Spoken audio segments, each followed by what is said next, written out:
Stair climbing అనగా మెట్లెక్కడం. ఇది మంచి ఎక్సర్సైజా కాదా? కొంతమంది డాక్టర్లు కొంతమందిని చేయమంటారు, కొంతమందికి వద్దంటారు. సో దీనివల్ల చాలా కన్ఫ్యూజన్ ఉంది. సో ఇది ఒకవేళ మంచి ఎక్సర్సైజ్ అయితే ఎవరికి మంచిది, ఎవరు చేయొచ్చు, ఎవరు చేయకూడదు, ఇవన్నీ ఈ వీడియోలో తెలుసుకుందాం.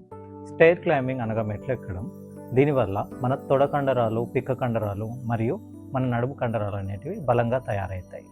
ఇవే కాక గుండెకి కూడా రక్త ప్రసరణ ఇంక్రీజ్ అయ్యి గుండె కూడా ఆరోగ్యంగా తయారవుతుంది. మన లంగ్ కెపాసిటీ అంటే ఎండ్యూరెన్స్ కెపాసిటీ కూడా పెరిగి మనం ఆరోగ్యంగా ఉంటాం. ఇవే కాక మన మెమరీ పవర్ కూడా ఇంప్రూవ్ అవుతుంది, మెదడు కూడా చురుగ్గా పనిచేస్తుంది.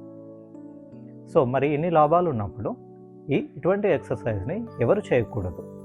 ఎవరు అనగా ముఖ్యంగా మోకాళ్ళ అరుగుదల స్టార్ట్ అయ్యి మోకాళ్ళ నొప్పులు ఉన్నవాళ్ళు, నడుము అరుగుదల స్టార్ట్ అయ్యి లేదా డిస్క్ ప్రాబ్లం ఉండి నడుము నొప్పి తరచుగా వచ్చేవాళ్ళు, లేక వయసు మీద పడి తరచు కింద పడే అవకాశం ఉన్నవాళ్ళు ఇటువంటి ఎక్సర్సైజ్ని చేయకూడదు. మిగిలిన వాళ్ళందరూ దీన్ని చేయొచ్చు.